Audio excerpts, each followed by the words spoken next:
Bienvenue dans la pause fitness, le podcast sur la musculation, la nutrition et le style de vie. Je vous propose un nouvel épisode tous les mardis à 8h tapante. Vous pouvez le retrouver sur toutes les bonnes plateformes de podcast. À ce propos, vous pouvez également me laisser une évaluation, c'est ce qui m'aide le plus, directement sur la plateforme de podcast de votre choix. Vous avez également tous les jeudis à 18h sur ma chaîne YouTube Fitness Miss, une vidéo où je réponds à vos questions, ce qui peut vous permettre de mettre un visage sur la voix. Pour ceux qui sont passionnés comme moi, qui aiment bien aller plus loin que les petites recommandations qu'on voit à droite à gauche, je sors tous les dimanches à 10h du matin sur mon site www.fitnessmiss.fr un cours vidéo ou une enquête sur un sujet qui me passionne, que ce soit les hormones, que ce soit l'entraînement, la diététique, le sommeil, peu importe, ce sont toujours des sujets poussés avec un document plus une vidéo pour justement avancer petit à petit chaque semaine. Donc ça, c'est tous les dimanches à 10h sur mon site www.fitnessmiss.fr. Pour ceux qui veulent avoir des programmes ou de la documentation numérique, que ça soit un programme masse, un programme sèche, un programme énergie, j'ai plein de rubriques sur mon site, donc vous pouvez voir le lien directement dans le podcast à la rubrique boutique. Donc c'est tous mes programmes et vous avez justement accès à tout ce que je propose au format numérique. Assez parlé, place au podcast. Et salut à tous, j'espère que vous allez bien. Nouvel épisode aujourd'hui, on va parler de réduire son appétit, de ne plus suivre ses macros, et on va parler aussi un petit peu de sommeil. À chaque fois, j'ai essayé d'avoir des sujets qui sont traités dans l'actualité. Alors quand je dis actualité, c'est pas dans les médias, c'est dans les médias visés scientifiques, apprentissage et tout, hein, parce que vous verrez pas ça dans les médias à la télévision, quoi.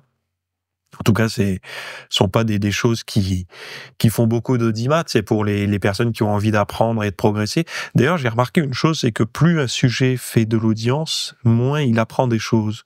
C'est-à-dire que, alors je parle sur Internet et à la télévision, hein. J'avais déjà remarqué ça entre divertissement et information, mais aujourd'hui, vu que le divertissement l'information s'est transformée en divertissement, parfois on a l'impression de regarder des informations qui sont en fait une forme de divertissement, qui n'apportent rien en fait. Si on fait le bilan à la fin d'une émission, on se rend compte qu'on n'a rien appris, ou alors des choses futiles, quoi, qu'on aurait pu apprendre en moins de 5 minutes sur Google News ou autre. Bref, tout ça pour dire que on se fait un petit peu avoir de ce côté-là. Donc, le sommaire, donc comme je vous ai dit, on va parler de réduire son appétit, de ne plus suivre ses macros et de sommeil. Mais avant de démarrer, sachez que j'ai fait une FAQ, une nouvelle FAQ, parce qu'il y avait beaucoup de questions en attente dans la liste de questions que vous m'aviez envoyées. On parle de muscu, de vie de couple sur entraînement, de whey au réveil, de jeûne intermittent, de comment développer ses fessiers, de changer de sport sans perdre de muscle, musculation à jeun, de l'allulose. Oui, justement, vie sociale et musculation intensive, comment trouver le bon équilibre, station à poulie, comment choisir une bonne poulie pour la maison. Bref, tout un tas de choses. Je vous ai mis le lien dans les notes de l'épisode pour avoir toutes mes réponses. Donc voilà, vous pouvez aller cliquer. Ça s'appelle Musculation, vie de couple et surentraînement, ce que tu fais mal sans le savoir. Donc toujours ces titres un peu putaclic que je reconnais, j'assume. Mais en tout cas, les réponses ne le sont pas. Ce sont des réponses, il me semble, appuyées avec des références, etc. pour justement te permettre d'avancer un petit peu plus vite. Voilà. Donc, premier sujet du podcast, l'exercice intense réduit l'appétit chez les femmes. Alors, spoiler alerte, j'ai pas besoin d'études pour vous dire que chez l'homme aussi, hein. Enfin, il me semble que je suis un homme et que ça marche aussi sur moi. Donc, une étude récente révèle que l'exercice physique intense diminue l'appétit chez les femmes en réduisant le taux de gréline. Donc, la gréline, pour rappel, c'est cette hormone responsable de la sensation de faim. Quand vous essayez de calmer votre appétit, vous essayez aussi de réduire le taux de gréline, hein. Donc, les chercheurs de l'université de Virginie ont observé que, après une séance d'entraînement vigoureuse, les participantes présentaient une baisse significative de cette hormone, contrairement aux hommes. Alors, c'est pour ça que je vous dis, c'est étrange, parce que moi, Enfin, et je pense que beaucoup d'hommes pourront le confirmer. Après une grosse séance de muscu ou de cardio à très haute intensité, donc du HIIT quoi, moi, mon appétit, il est dans les chaussettes, hein, j'ai pas faim, quoi. Et d'ailleurs, je me suis toujours posé la question, quand j'avais alors pas des partenaires d'entraînement, parce qu'en général, j'ai très peu souvent eu des partenaires d'entraînement qui acceptaient de s'entraîner sur le long terme avec la même intensité que moi. Mais j'ai eu ponctuellement, il y en a eu, et ils venaient quand ils étaient chauds, quoi. Ils étaient chauds, ils faisaient une séance avec moi, le lendemain ils avaient des courbatures de fou, ils étaient contents, mais c'était pas tous les jours. Mais en règle générale, les gens qui avaient faim après, en fin de séance, c'est rare qu'ils avaient un niveau d'intensité très élevé, quoi. Parce que moi, j'ai pas... si à la limite, je peux avoir faim quand je fais du cardio basse intensité, quoi. Course à pied, vélo, des choses comme ça. Mais alors, la muscu ou du HIIT, impossible d'avoir faim. Donc le seuil de lactate correspond... alors attendez, j'en étais où? Contrairement aux hommes, ouais. Alors cette découverte suggère que des exercices dépassant le seuil de lactate sont nécessaires pour provoquer une telle suppression de la gréline. Le seuil de lactate correspond à l'intensité de l'effort ou l'accumulation de lactate dans le sang où l'accumulation de lactate dans le sang commence à dépasser la capacité du corps à les utiliser, rendant l'effort plus difficile à soutenir. Ainsi, pour réduire l'appétit, il serait bénéfique d'adopter des séances d'entraînement à haute intensité. Ces résultats offrent une perspective intéressante, blablabla, pour les stratégies de gestion du poids, etc., etc. Bon, oui. Mais c'est vrai qu'on néglige un petit peu ça, vous savez, quand on parle de faire du HIIT pour brûler du gras et tout. Bon, en ce moment, c'est un peu la mode. C'est une mode qui traîne, donc est-ce que c'est vraiment une mode? Je sais pas.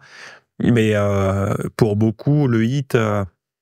ça a été la révélation, ou ces entraînements en EMOM ou en AMRAP, etc., un peu en méthode CrossFit, kettlebell, tous ces trucs-là qui fait monter très haut l'intensité, ou même du cardio, tout simplement, du 30-30 en sprint sur tapis ou sur stade ou autre. Alors il y en a, ils disent oui, mais c'est la post-combustion, là, comment ils appellent ça, le after burn effect. C'est ça, où ça continue à brûler du gras. Alors, les études montrent ça, qu'on est un petit peu... on surestime un peu l'effet. Hein. C'est pas, ça dure pas des heures et des heures. Déjà, c'est dans l'heure suivant l'entraînement qu'effectivement, la hausse métabolique est assez importante. Mais je vous en avais parlé, c'est EPOC, E-P-O-C, si vous voulez plus d'informations. Mais bon, bref, on parle souvent de tout ça, que ça brûle plus de graisse, etc., qu'il y a un taux d'observance, donc les gens ont plus de facilité à faire du HIIT parce que ça dure moins longtemps, donc du coup, ils se mettent 10-15 minutes dans le rouge et après ils sont peinards, voire 20 minutes pour les plus courageux. Mais on parle assez peu souvent, en fait, de la réduction de l'appétit. Donc, une des raisons pour lesquelles ces approches de très haute intensité fonctionnent, c'est parce que, justement, l'appétit derrière, il est régulé. Donc, si en sortant de l'entraînement, vous n'avez pas envie de vous jeter sur des gâteaux, le placard des gosses, des choses comme ça, parce que vous avez faim, c'est déjà une victoire, quoi. Est-ce que après un entraînement moi personnellement, après un entraînement de muscu que j'assimile pas mal à des entraînements très intenses, hein, à haute intensité, puisque quand vous vous entraînez en muscu, si vous êtes sérieux, c'est ultra intense, et vous avez la brûlure, vous avez parfois le rythme cardiaque qui monte très haut, des fois vous êtes un peu à moitié en apnée, et d'ailleurs l'apnée, quand vous poussez lourd, c'est pas quelque chose de mal, hein. Et enfin, quand on peut performer, après pour la santé je sais pas, mais pour performer en tout cas c'est bien. Mais bon, tout ça pour dire que quand vous sortez d'un entraînement très intense, se limiter à prendre son shaker de protéines, et puis comme ça, on tient facilement jusqu'au repas du soir si on s'entraîne dans l'après-midi, ou son repas du midi si on s'entraîne dans la matinée, c'est pas mal. Ça permet, quand on veut essayer de limiter la surcharge pondérale liée au gras, pas aux muscles, hein, ou alors d'essayer de perdre un petit peu de graisse, tout simplement. C'est intéressant de ne pas avoir un appétit démesuré juste après l'effort. Donc, moi, ce que j'aime bien avec ce genre de choses, c'est pas que c'est blanc ou noir, c'est qu'en fonction de l'individu, si l'individu a des gros problèmes de diététique juste après l'effort parce qu'il a très faim, parce qu'on l'a vu, hein, des gens qui se mettent au sport et en fait ça régule pas du tout leur appétit, ils se mettent à plus manger et tout parce que ils ont choisi la mauvaise discipline. Ils ont fait que du cardio, quoi. Donc en fait, ils font du cardio, mais ça augmente leur appétit. Enfin, cardio moyenne intensité, ça augmente leur appétit. Donc finalement, ils se retrouvent à juste être en surpoids en faisant du sport, ce qui est mieux que rien. Mais ils n'arrivent pas à perdre, quoi. Donc mieux vaut choisir un sport qui coupe l'appétit. Donc là, eux, ils ont étudié chez les femmes et ils disent contrairement aux hommes. Alors, peut-être que nous, c'est pas une baisse significative de la gréline, mais il y a forcément quelque chose qui se passe puisque chez quasiment tous les hommes que je connais qui s'entraînent très intense, ils vont manger après l'entraînement parce qu'il faut manger pour la récup, mais ils ont pas très faim. En fait, ils vont avoir faim au bout d'1 heure, quoi. Peut-être. Et là, par contre, attention, poussez-vous. Moi, je me souviens quand j'étais en fin d'adolescence, là, entre 2004 et 2008, là, avant de faire attention à ma diète et tout, quand je faisais des très grosses séances avec mes potes, je me rappelle, il n'y avait pas autant de fast-food et tout qu'aujourd'hui dans le coin où j'habite. On faisait Montpellier-Nîmes pour aller manger KFC parce qu'il n'y avait pas de KFC. Et puis nous, vous savez, comme tous les débutants en muscu, on était bêtes. KFC, poulet, protéines, muscles. Et on avait fait ce raccourci-là, on oubliait la chapelure et les sauces et la friture. Hein. Mais bon.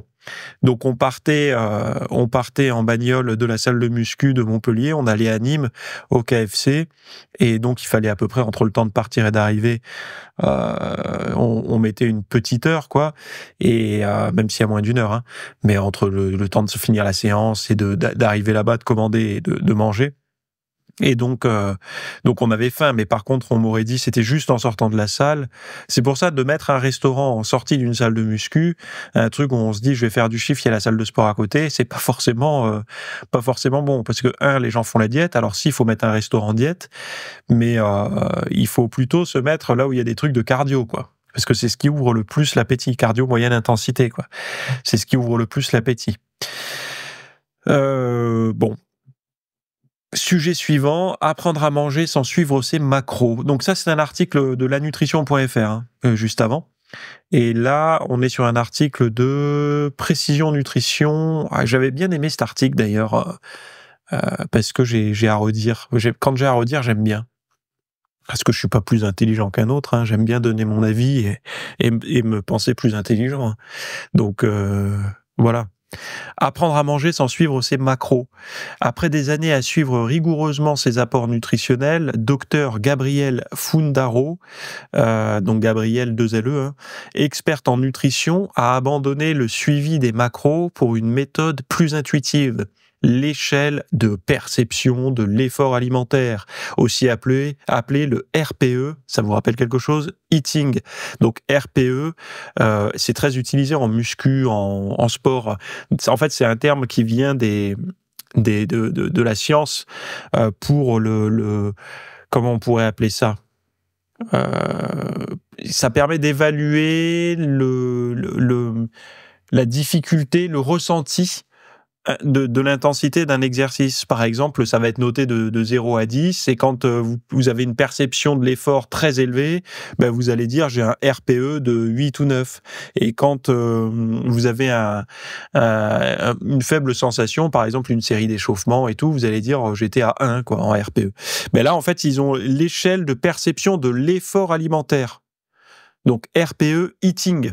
Donc on ne sait plus quoi inventer, mais bon, pourquoi pas. Ce système inspiré de l'échelle utilisée en sport permet d'évaluer et d'ajuster ses choix alimentaires en fonction de ses signaux internes. Alors les principes clés. Alors 1, il faut évaluer sa faim sur une échelle de 1, qui est une faim extrême, à 10, satiété totale. Donc faim extrême versus satiété totale. S'adapter à... D'ailleurs, moi, c'est bizarre... J'aurais noté dans l'autre sens, mais bon bref. S'adapter à ses besoins physiques et émotionnels, sans dépendre d'applications ou de trackers. Pas besoin de tracteurs non plus. Et intégrer la satisfaction et la satiété dans chaque repas pour éviter les frustrations liées à des restrictions. Bon, j'aurais beaucoup à dire là-dessus parce que c'est la mode. Hein. Donc l'échelle RPE Eating favorise une relation saine avec la nourriture en améliorant la confiance en ses propres instincts alimentaires, les fameux instincts alimentaires. Elle est particulièrement utile pour ceux qui souhaitent arrêter de suivre leurs macros tout en conservant une structure. Cette méthode s'adresse aux personnes cherchant plus de liberté alimentaire, mais elle nécessite de l'attention et du temps pour s'adapter. Elle n'est pas idéale pour des objectifs extrêmes, comme la préparation à une compétition. En gros, quand les objectifs extrêmes, souvent, c'est les objectifs de santé, hein, puisque là, si je prends point par point, évaluer sa faim sur une échelle de 1 à 10. Bon, là, je suis d'accord, pourquoi pas. S'adapter à ses besoins physiques et émotionnels. Non, mais en fait, besoins physiques et émotionnels, ça, c'est... J'ai toujours un problème avec ça, parce que les émotions, en fait, les gens souvent on dit oui, mais il faut manger émotionnellement, voilà, faut s'écouter et tout. Sauf que la problématique, c'est qu'il y a des gens qui ont été payés des millions de dollars, ou même, voire même des milliards aujourd'hui, depuis le temps que ça existe dans l'industrie, pour justement comprendre nos émotions et y répondre avec certains aliments, certains ingrédients. On le sait aujourd'hui, c'est comme ça. Lisez le livre Un monde sous dopamine, qui n'a pas rien à voir avec les industriels, hein, mais qui explique tout ça, là, le circuit de la dopamine, nos addictions et tout. Ça existe, donc d'essayer d'écouter ses émotions pour faire ses choix alimentaires, ça n'est pas raisonnable. En fait, si on est tout le temps dans l'émotion, on est des gosses, quoi. On est des gosses, un gosse, ça veut un Kinder à tous les repas, un Twix, un Mars, un je sais pas quoi, des Choco-BN, des Princes. Lui, il se nourrirait que de ça, il se nourrirait que de sucre, il écoute que ses émotions. Et là, on peut pas dire à l'adulte d'écouter ses émotions. On peut pas lui demander de retourner en enfance. L'adulte, il y a cette émotion, ok, jusqu'à où je vais la limiter, en fait. Je vais pas l'écouter. Et enfin, moi, je suis pas pour tous ces trucs-là, instincts, parce que j'en parlais assez récemment, mais écouter ses instincts, ça mène où, en fait? Parce qu'au niveau alimentaire, mes instincts me disent de manger du sucre. Donc les gens, ils vont se dire, ah, c'est mes instincts qui ont parlé, j'avais envie d'une barre de chocolat, je l'ai prise. Mais tes instincts, ils t'ont dit que tu avais envie de sucre. Donc, en fait, si tu étais dans la nature, tu te serais tourné vers des cerises, des fraises, une pomme, et puis s'il y avait rien de tout ça parce que c'était pas la saison, bah, tu te la mettais derrière l'oreille et t'attendais la saison, en fait, pour avoir un produit sucré. Donc, on a bien su vivre comme ça. Donc, je sais pas pourquoi aujourd'hui on veut répondre. Enfin, ça transforme une civilisation tout entière j'aime bien le terme adolescent, mais je dirais enfulte. Genre, on est des enfultes, en fait, enfants adultes. C'est même pas adolescent, c'est enfant, là, puisque l'adolescent, il commence à savoir mettre des limites. Un petit peu. Pas beaucoup, mais un peu, parce qu'il y a le regard des autres et tout. Mais là, donc, il y a un problème, il me semble, avec ça. Et puis, les instincts, savoir écouter ses instincts, ça va jusqu'où, ce truc-là?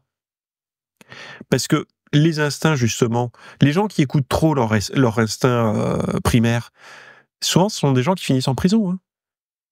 Ah oui, parce que les instincts, ça fait qu'un adulte va forcer un autre à faire des choses que l'autre n'a pas envie de faire.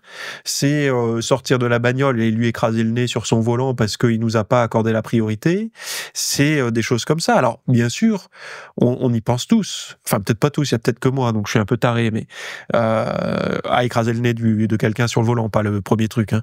Mais on sent bien qu'il y a des instincts, quand on les écoute, ça va mal se passer. Donc, pourquoi au niveau alimentaire, les gens ils mettent beaucoup de beurre, en fait, dans le truc, quoi. Ils savonnent beaucoup la planche pour que les gens basculent là-dedans.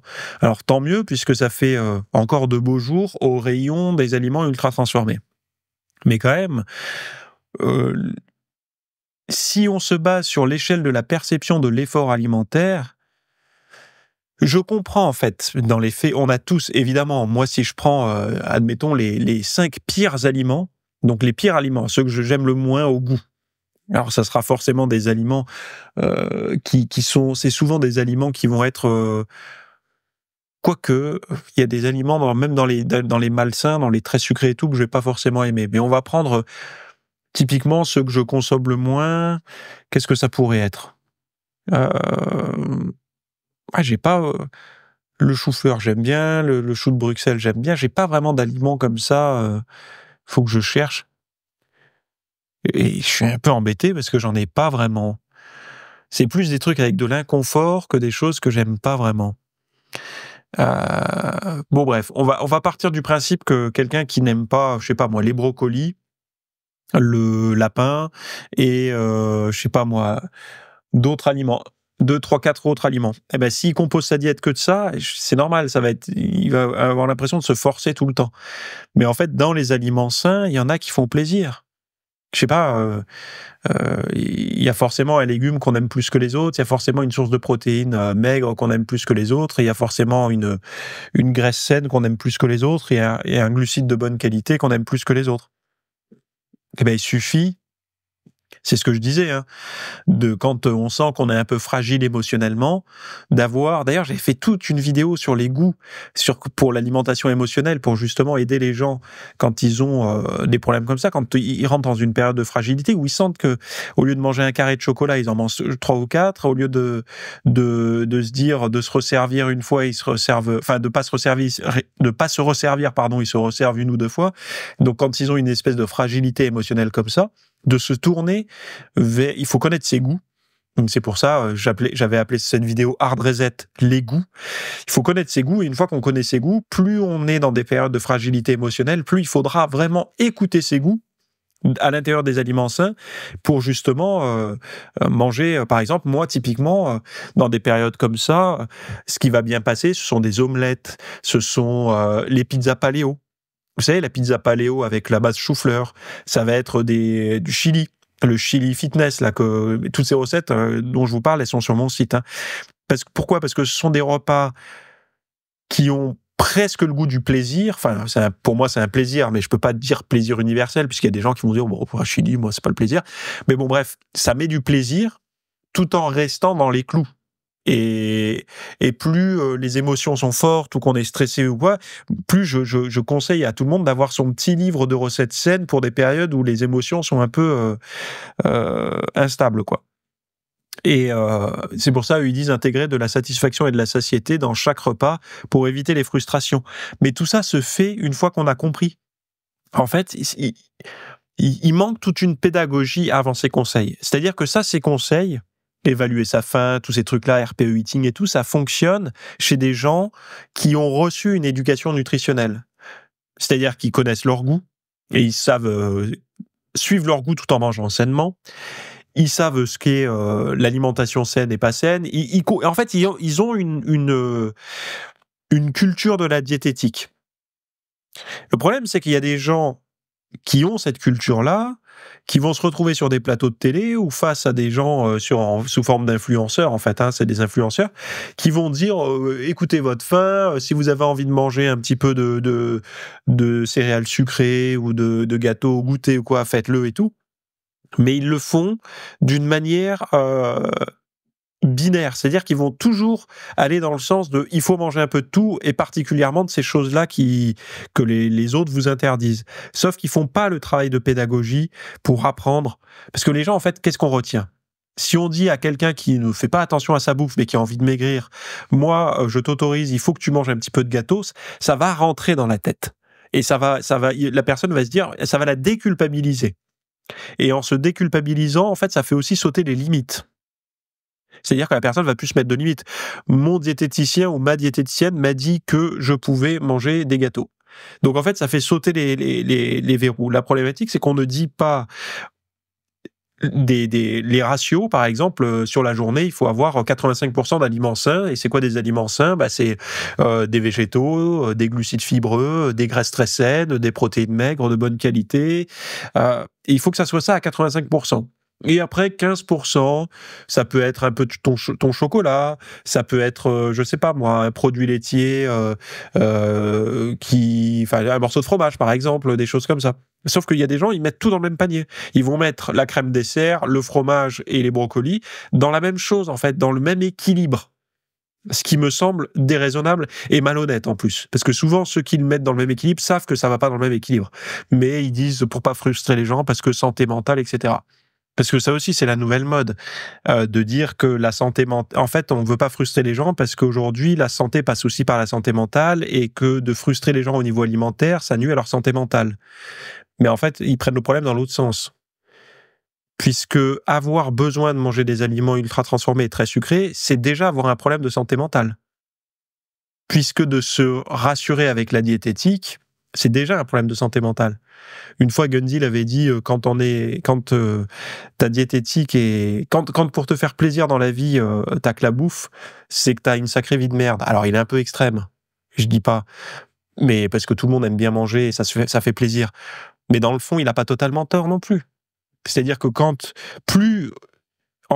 la cause de notre bonheur est de plus en plus conditionnée par la diététique, par l'alimentation, forcément, en fait, là, il y a un problème de santé mentale, là, puisque ça veut dire qu'on n'explore pas le reste, la vie sociale, un travail épanouissant, un accomplissement de soi, etc.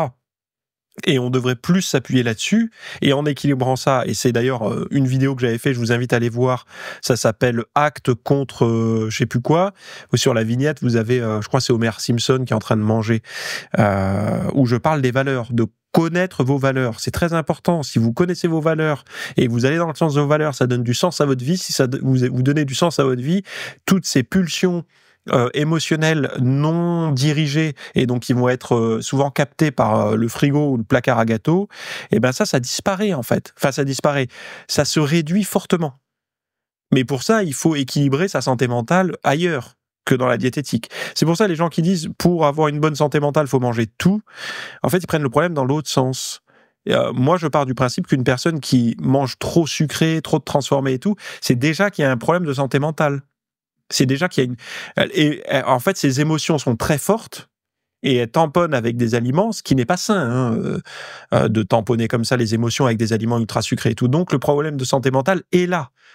Déjà, c'est pas celui qui les évite qui a un problème de santé mentale, c'est celui qui en surconsomme, il me semble.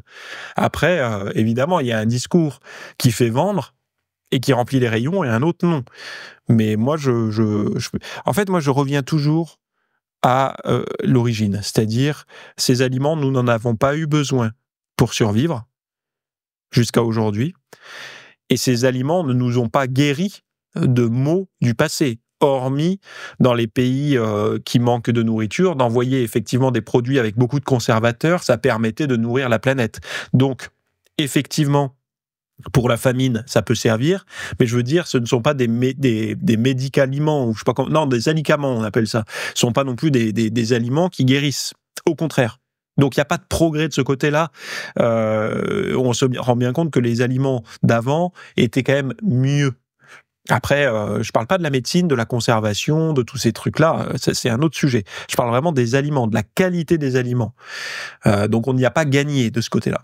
Voilà, donc c'est pour ça que je reviens toujours en arrière. Moi, je me dis toujours, ok, quand on dit il faut en manger, avant il y en avait pas et pourtant on se portait bien. Donc qu'est-ce qui fait qu'aujourd'hui on n'arrive pas à se porter bien sans en manger? Et souvent, c'est que on essaye de traiter un mot, MAUX, avec la cause de ce mot. C'est-à-dire que, par exemple, je prends le cas du sucre. Pour gérer l'addiction au sucre, en fait, pour calmer la santé mentale de quelqu'un qui est addict au sucre, on lui donne du sucre. Alors que la cause de son trouble, c'est le sucre. C'est comme si un fumeur qui arrête de fumer, pour lui calmer son envie irrépressible de fumer, on lui donnait une clope. Enfin, ça me paraît quand même fou. Mais c'est comme ça que fonctionnent beaucoup de discours aujourd'hui. Observez, vous verrez. Enfin, maintenant que vous le savez, vous allez voir que ça, mais il y en a beaucoup qui s'en rendent pas compte, quoi. Bref, autre sujet. Donc ça, c'est sur précision nutrition, auto-stop tracking macro, parce qu'eux, ils partent du principe que si tu fais ça, donc le RPE eating et tout, tu n'as plus besoin de compter tes macros. Je suis totalement d'accord avec eux. Attention, je suis pas en train de les critiquer, pour faire du buzz, parce que c'est pas le cas. Je suis d'accord avec eux, sauf qu'il manque une chose, c'est que c'est la formation initiale de l'individu. Si dans votre tête, pour vous, pommes de terre, pommes de terre, riz et pâtes, ce sont des légumes, ça marche pas. Hein.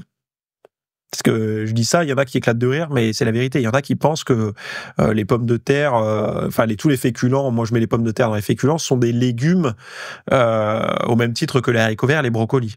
Et pour eux, ils mangent leurs légumes s'ils ont mangé leur riz, leurs pâtes et leurs pommes de terre.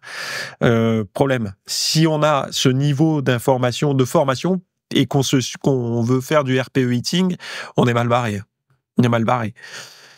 Bref, travail sédentaire et sommeil, une menace silencieuse. Donc, le travail sédentaire qui concerne 80% des employés modernes, Et ça fait quand même bizarre, hein. Parce que moi, quand j'ai commencé à bosser, c'était il y a pas si longtemps que ça. J'approche de la quarantaine gentiment, mais je suis pas non plus un vioque. Un travail sédentaire. Moi, quand j'ai démarré, alors peut-être parce que j'ai quitté les études très tôt. D'ailleurs, quand je dis les études, c'est même pas les études, c'est l'enseignement, puisque j'étais au niveau de l'enseignement à l'époque.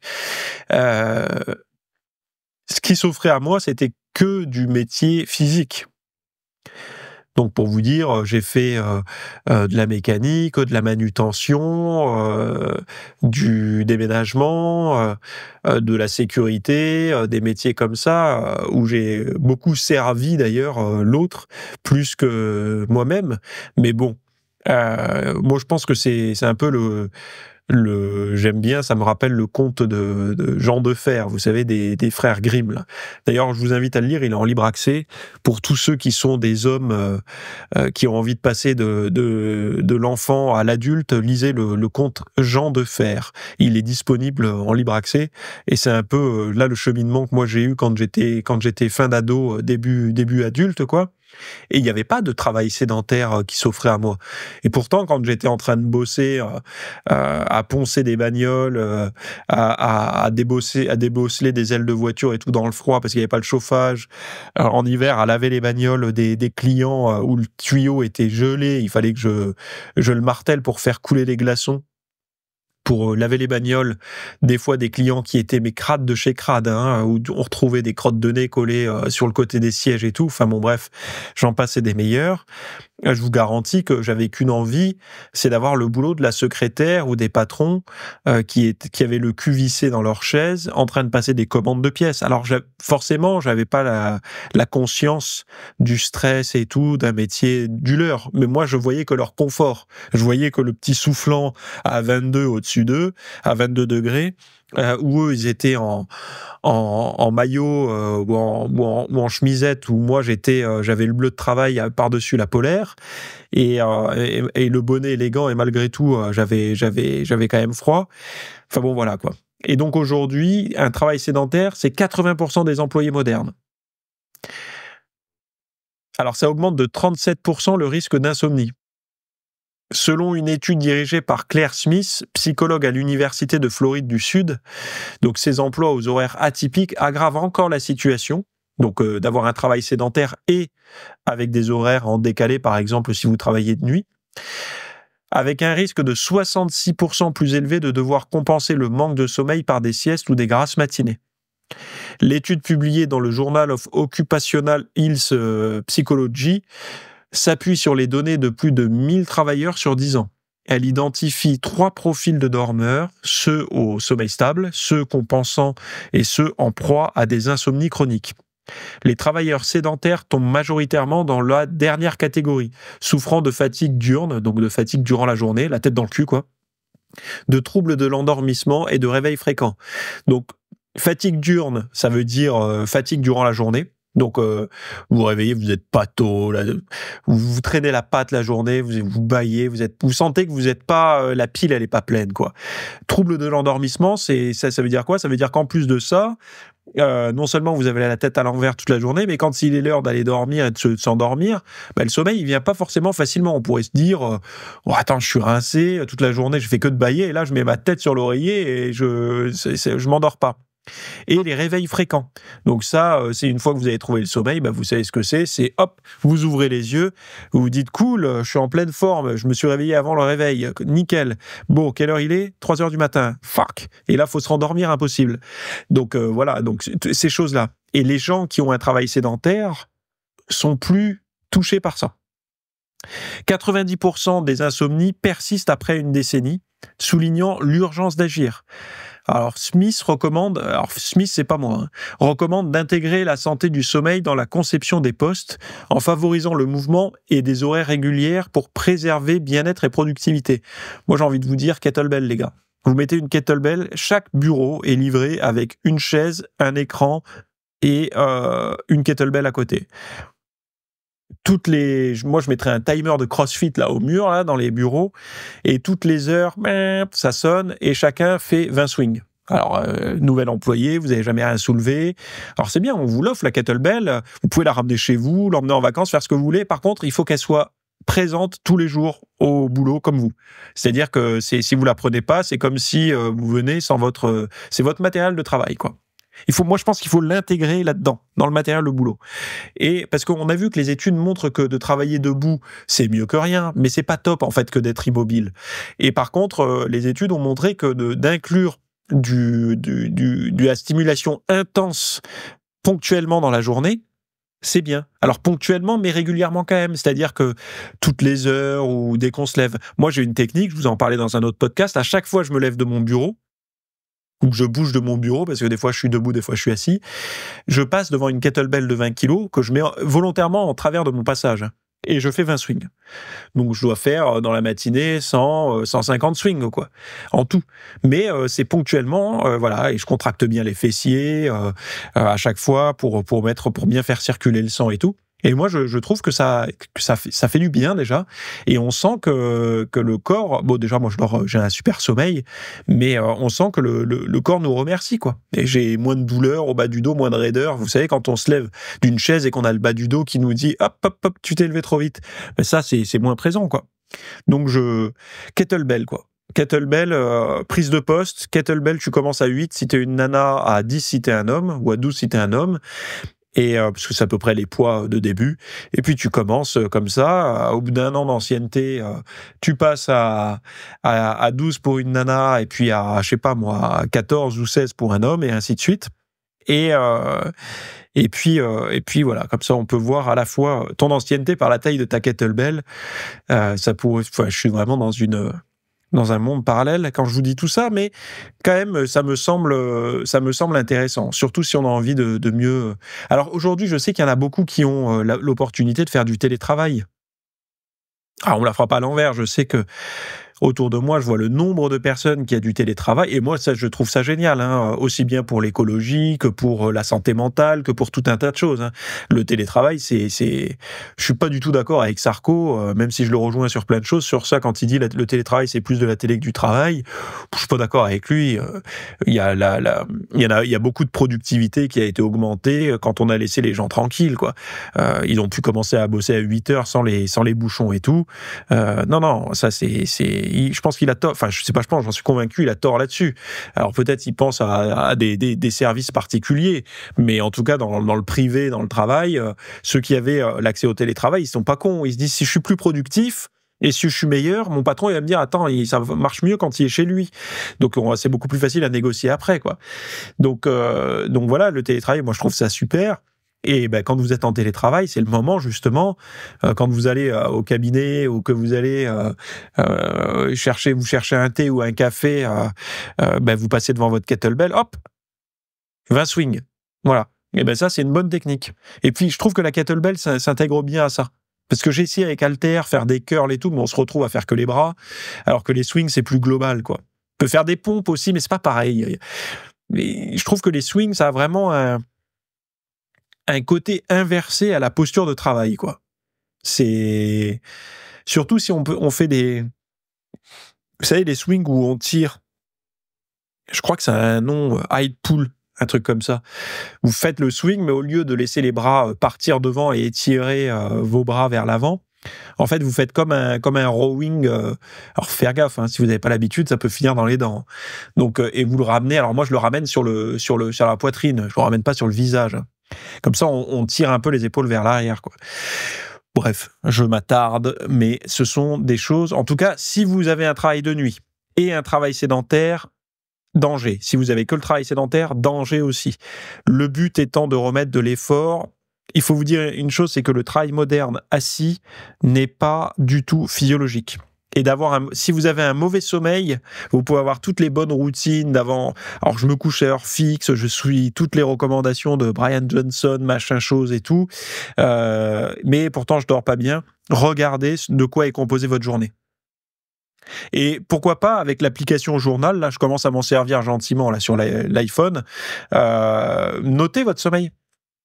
Notez-le, vous dites aujourd'hui j'ai fait ça, j'ai bien dormi, aujourd'hui.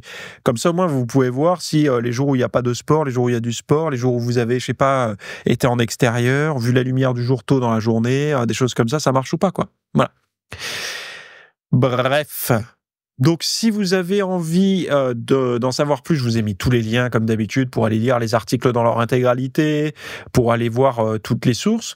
La FAQ, vie sociale, musculation intensive, allulose, comment choisir une bonne poulie, point faible en full body. J'ai parlé de tas de sujets. Donc, vous l'avez en lien également dans les notes de ce podcast. Et puis, sinon, je vous souhaite à toutes et à tous une très bonne semaine et à la semaine prochaine ou à tout de suite si vous basculez de l'autre côté. Bye. Merci d'avoir écouté cet épisode. Alors, avant de partir, j'avais juste quelque chose à vous partager. C'est vrai que vous avez peut-être des temps morts à meubler, que ce soit des temps de trajet dans les transports en commun, du cardio un petit peu long sur un tapis de course, ou alors tout simplement envie de remplacer les programmes que vous avez la soirée pour de l'apprentissage. Vous êtes peut-être adepte des émissions, des documentaires, des reportages, etc. Sauf que dans le monde de la musculation, de la nutrition, du développement, d'un mode de vie sain, etc. C'est un peu maigre en contenu dans les médias grand public.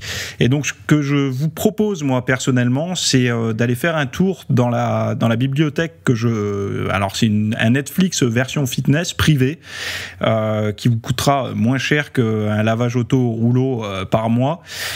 Et là, vous avez vraiment tous les sujets. Alors, c'est plein de cours que je propose. Il y en a déjà plus de 300. Ce sont sur le sommeil, sur les hormones, sur la nutrition. Donc ça peut être pourquoi on a faim, pourquoi on n'arrive pas à tenir un régime, comment faire, quelles sont les solutions, mais aussi d'anatomie pour l'entraînement, des programmes d'entraînement. Donc tout ce qui est lié à la perte de graisse, si vous avez du gras sur le bas du ventre depuis des années, ou alors si vous avez du mal à prendre de la masse musculaire, tous ces sujets du plus connu, entre guillemets, du plus recherché au plus pointu, tous ces sujets sont largement abordés dans cet espace VIP. Donc, pour rappel, pour y accéder, vous avez un lien en description. Si vous ne le trouvez pas, vous allez sur www.fitnessmiss.fr et vous faites devenir membre. Voilà, vous trouverez sur le site. Et vous accédez à ce contenu caché que vous pourrez écouter partout. Voilà, je vous laisse ici. Très bonne fin de journée à tous.